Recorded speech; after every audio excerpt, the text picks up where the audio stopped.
Chaitika ndekuti gonyeti riri mutare. Ranga rida kuovateka kamota kadiki kari uko keredhi. Saka yabva yakadhuma iyo ichibva yapinda uko kurodhi yekuseru. Yakuona kuti yenenga bridge yakuda kudzokera ikabva yasvika ichinoda kudhuma ichibva yamzvenga yasvika ichidodona ichisvika ichirovera apo paira. Zvaitika nguva kurangarira zvaitika nguva ndingazvikwanisi kuziva hangu bozi ndasina.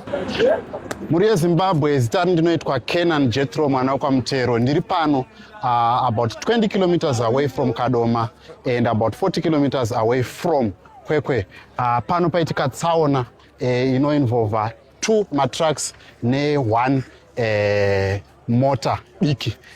Titaura nevanhu vari panapa vari kuti tsaona iyi inogona kunge yaitika about 2 hours ago.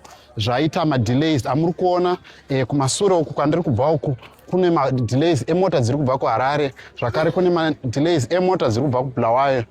Vanhu vazhinji panapa vari mumabhazi, vari mumota, maprivate vehicles vadelaywa zvakanyanya, vari kuenda kunzvimbo dzakasiyana siyana. Tinoziva kuti tiri nguva yevanhu vari kucelebrata zororo rekisimusi. Vamwe vari kuenda kudzimba dzavo, vamwe vakapedza chikoro vakuendawo kuzororo. Saka ndo zviri panapa muri yeZimbabwe. Kana uri mufambi uchibva kuHarare, you are better considering other route options because Bulawayo road is on standstill for the past 2 hours.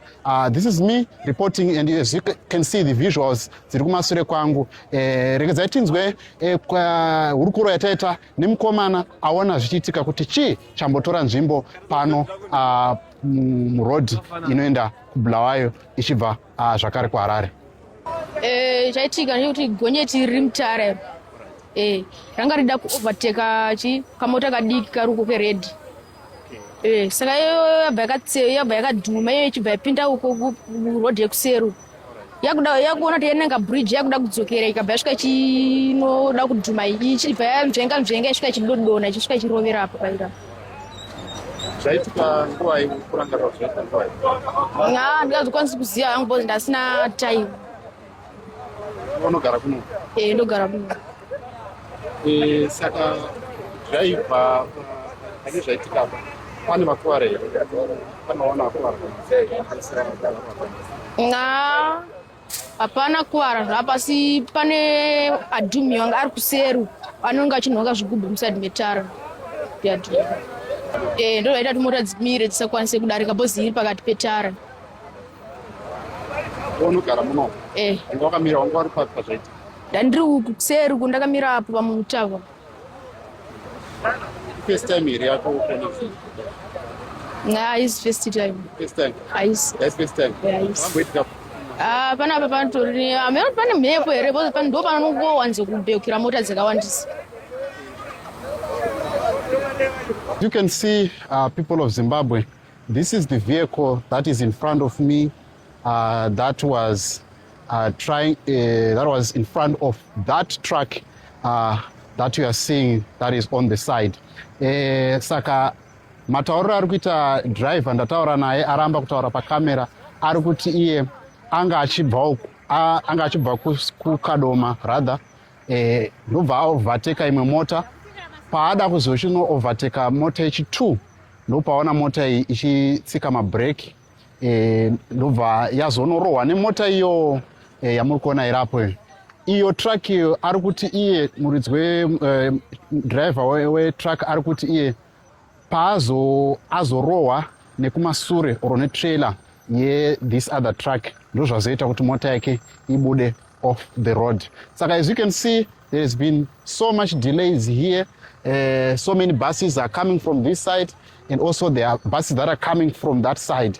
Vanhu vari panapa vari kuti pane more than 2 hours, and some of them vari kutaura kutiwo have been waiting for the police for quite some time. The only emergency service that I'm seeing here is the fire brigade from Kadoma. Of course, I've seen some police presence here.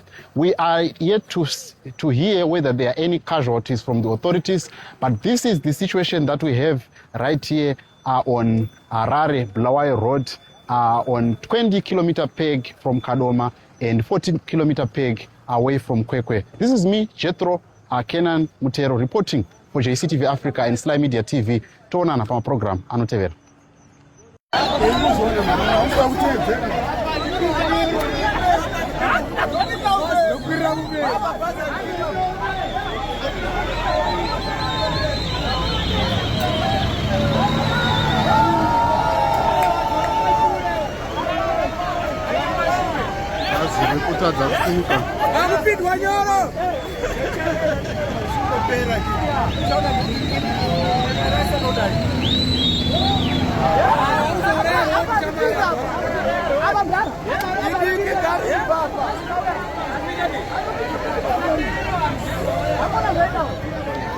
See how many people are here, so many delays.